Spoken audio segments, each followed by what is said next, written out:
This is a lecture that I would normally give over about, I don't know, 4 hours, but I'm going to condense it.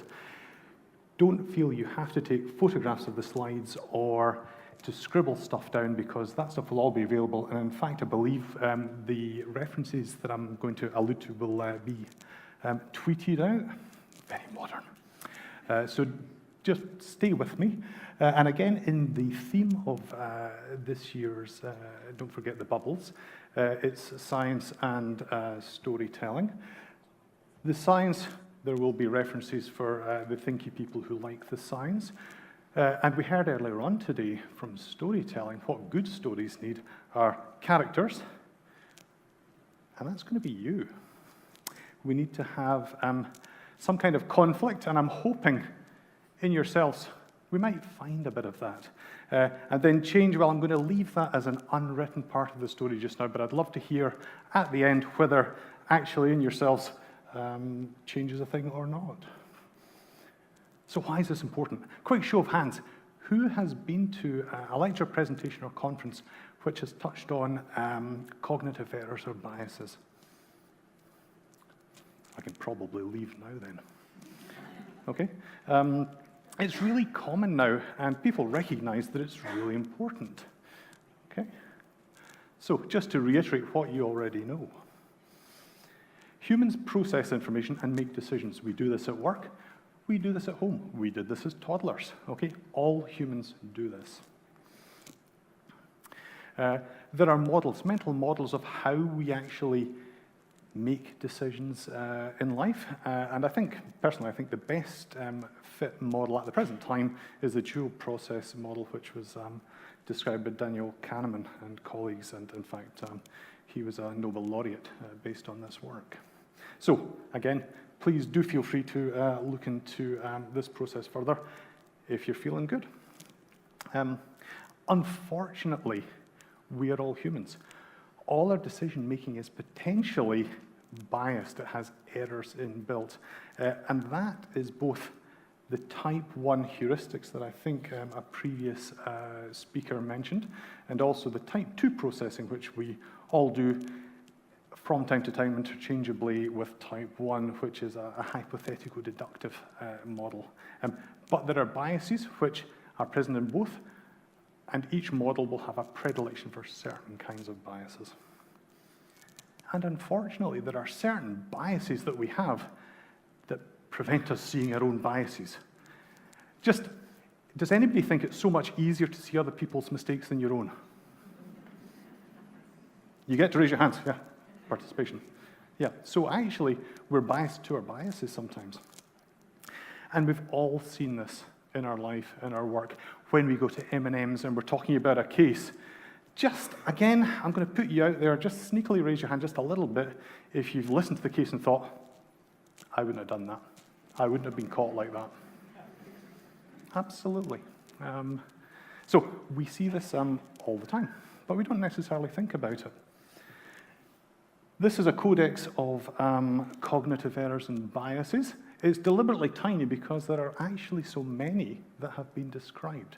And the point of this slide isn't that I want to pick 3 or 4 and go through them. I just want you to understand there's actually a very large body of work which, at your leisure, you can go and look up if you're interested, and I do believe you'll be interested. No? All right, okay then. Did anybody not notice I'm wearing a kilt? Raise your hands if you didn't know. So everybody did notice, right? Excellent. Okay. So if you look at the Wikipedia definition of what a kilt is, it's a knee-length, non-bifurcated, skirt-type garment with pleats down the back. Happy with that? It's a kilt? No? Why not?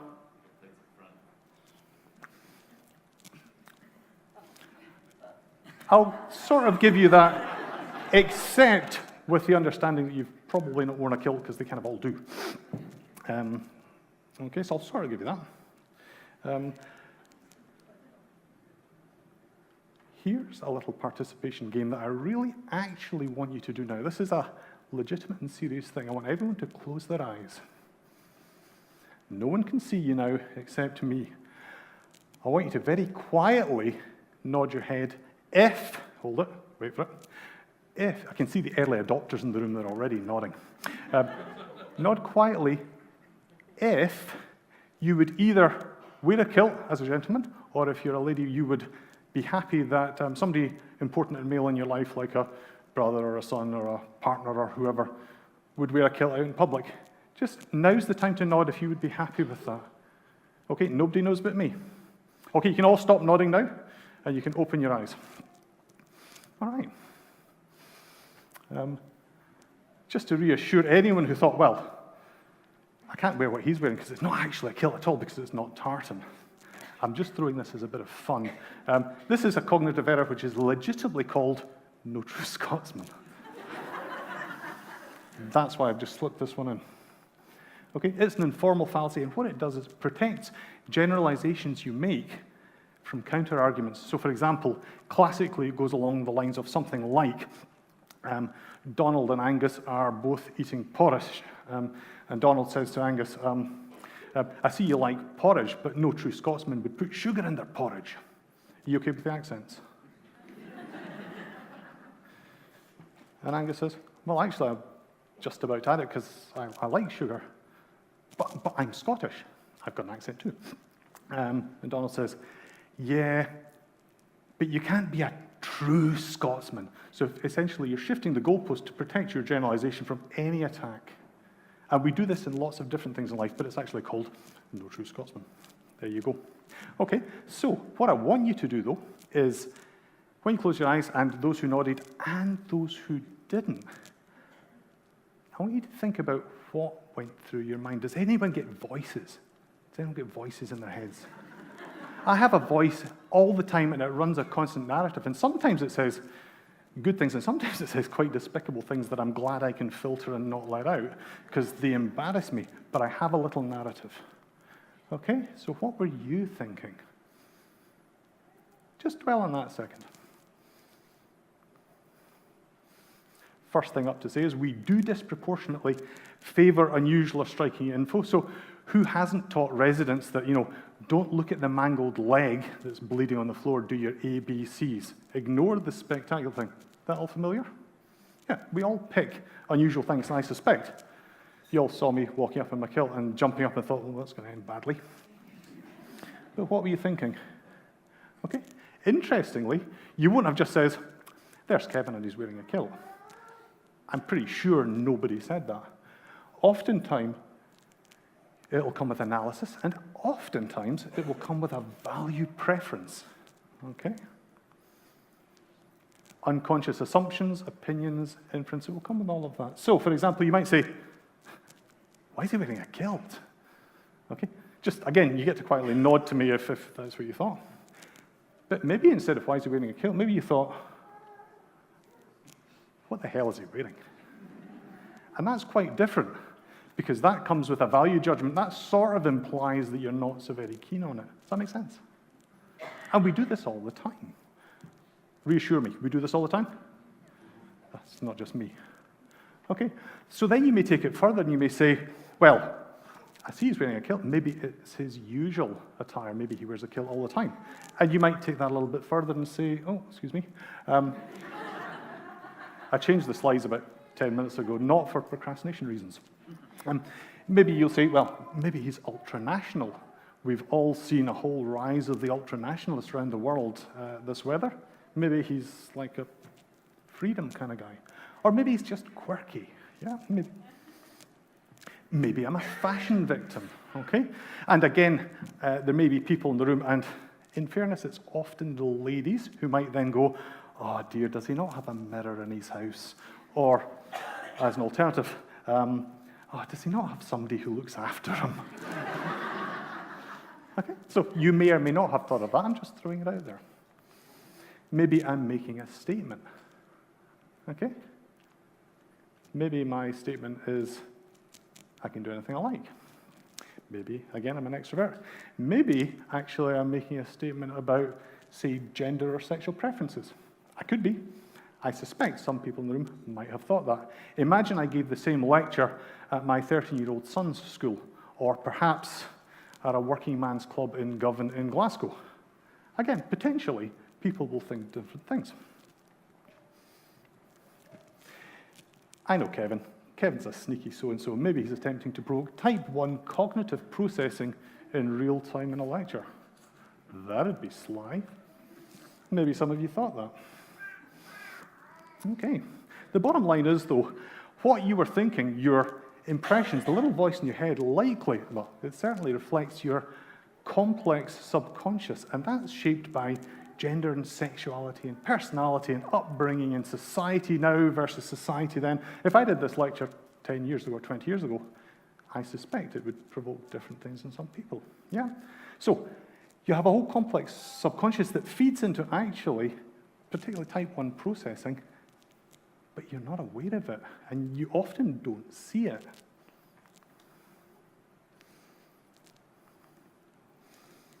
Okay.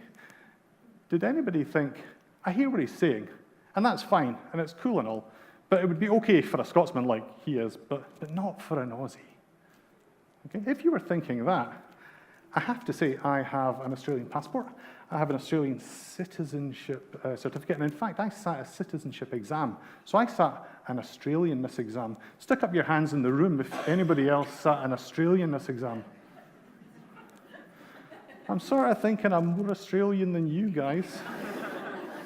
Okay? But don't just take it from me.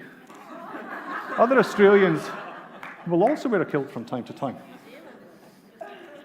Yeah, and he's maybe an American now, and maybe he's playing a Scotsman. Lots of arguments, flaws in my argument, but you get the point.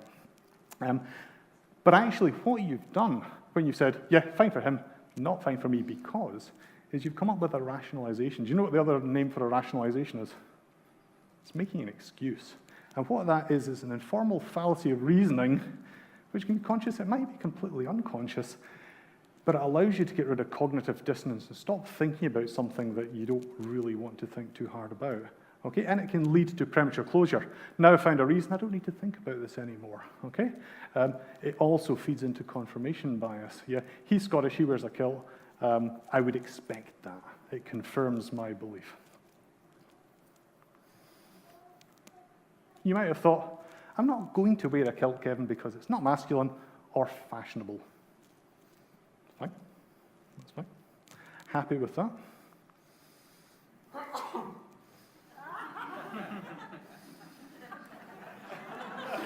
You are all entitled to your opinions. As an aside, this was the Black Watch in the First World War. Do you know what the Germans called the Black Watch? The ladies from hell. Just another little trivial aside. Okay. So again, this is actually quite complex. It's probably, again, a rationalization if that is the argument you put forward to not wearing a kilt. And again, it's going to be influenced by upbringing and societal norms, environment. How many Eskimos wear kilts? Not so very many. Individual personality is important, and your views or, in fact, your unconscious position on conformity. Okay? The other thing, just as an aside, is we did touch a little bit on fundamental attribution error earlier on, where there was the drug addict with the tattoos who came in asystole and there was banter going over the top. Now, I've been there and I know what that banter might sound like. And the risk is you look at what is on the outside of somebody or how they behave and make assumptions about what's going on the inside. Okay? As a procrastinator, it just could be that this was the only clean thing I had left in my cupboard when I came to the conference. For example. Okay? It'd make me different.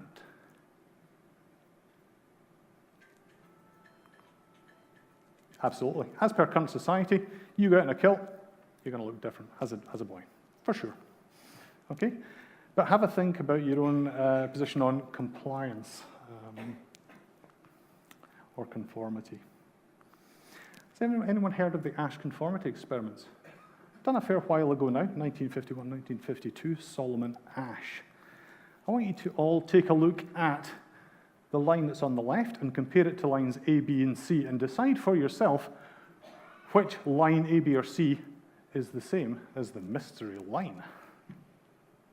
Everyone got an answer? Like the whole of this lecture, I don't need to know what your answer is. I just need you to be thinking about your own position and opinions on what you're thinking. Okay? So what Solomon Asch did was he took one experimental subject and he put them in a group of actors. And he ran this 18 times with different lengths of line, and the actors on 12 out of the 18 occasions all conspired to give the wrong answer, all of them together. Okay? 25% of the experimental subjects did not agree with the group, but 75% agreed on at least one occasion, and it was all obvious differences. So think about that. Only 25% of the people in this room are truly individuals, as per this study. And a third of people always went with the group, even though they knew, in retrospect, that it was wrong. Okay? Now, there's lots you can say about the society and people in society in the 1950s compared to now, which might change how we redid that study and what we inferred from it. But thinking back clinically, have you ever been part of a clinical decision where a group decided on something and you disagreed but went along? Nod for yes and shake for no. It's actually still quite common. And as a subtle variant, authority gradient. Authority gradient is where the boss says to do something and generally you do it even though you might think it's wrong. Has everybody been in a position where they just weren't happy there? So these all still exist. All right, so another possible reason to not wear a kilt. I get all that thinky stuff, not kinky, thinky stuff. But kilts are just impractical, right? I mean, girls have got bags and boys need to have their pockets. What kind of an excuse is that? A rationalization excuse, okay? You're dodging the subject, and in fact, I can reassure you, in my right pocket, I have a bottle of champagne. In my left pocket, I have a bottle of gin. The back two pockets on the left have got tonic, and the right back pockets have got 2 bottles of beer. So I'll see your pocket, boys, and I'll raise you. Temperature, sure. If I'm an Eskimo, I'm not going to go out in my kilt, okay?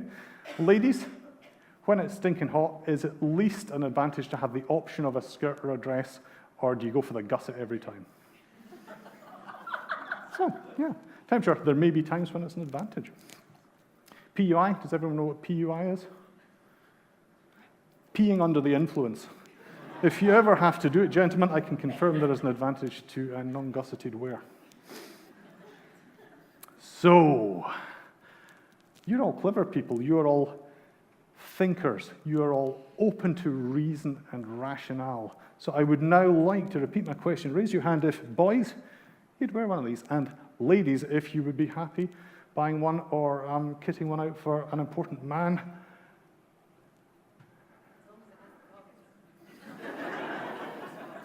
So do you see what I've done here? Keep your hands up. I want you to keep your hands up if you've raised it. What I've done here is I have escalated from the beginning and made it psychologically hard. Keep your hands up. This is like exercise.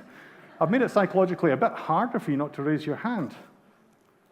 I'm going to raise it a little bit further. Keep your hands up, unless you read this and you're going to drop it. Okay, you can put them down now. So, in your own minds, I want you to think just about what you're seeing inside your head and whether all the evidence that's presented makes a dam where you just know something. And that's when I was talking about conflicts and talking about change. You can write the narrative for this story yourselves, and it will be individual to you. Okay, just moving very quickly for time on to why this is important clinically. Okay, diagnostic error happens about 15% of diagnoses in acute situations like ED, like acute pediatrics. Cognitive biases are very important. Does anybody in the room analyze adverse events? Do you often find cognitive biases? Thank you, it's not just me, they're very common. Affective influences, are you dog tired because it's 4 o'clock in the morning? Is it hard under fluoros to read ECGs and look at x-rays?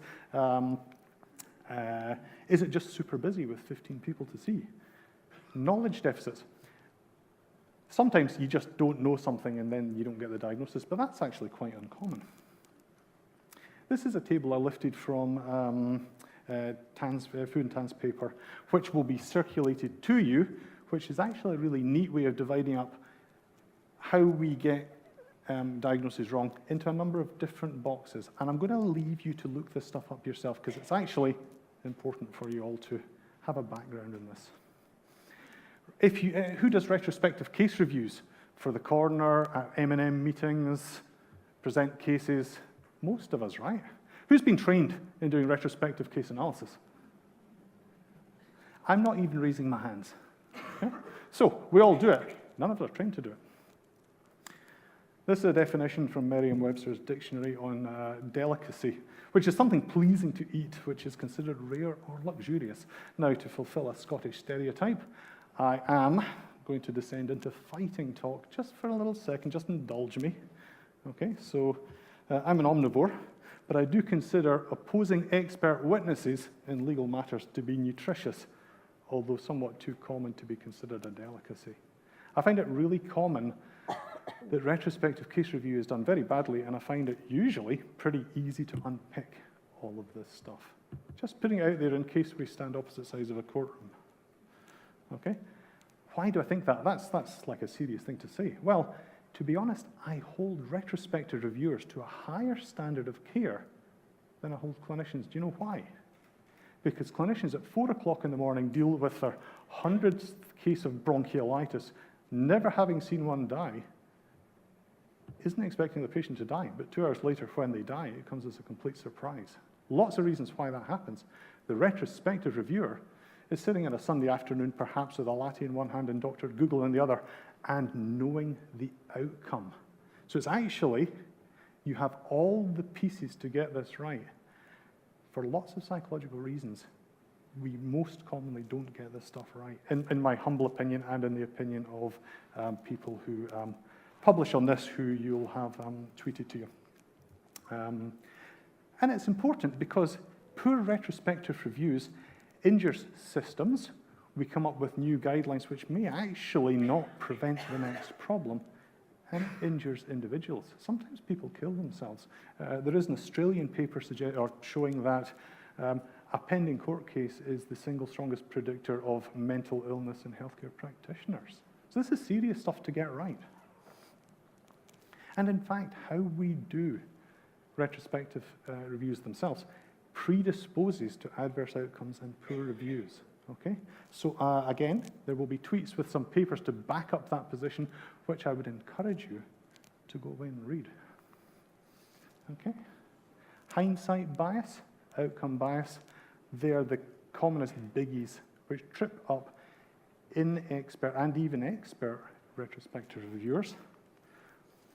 Who knows what Dunning-Kruger is? Yeah.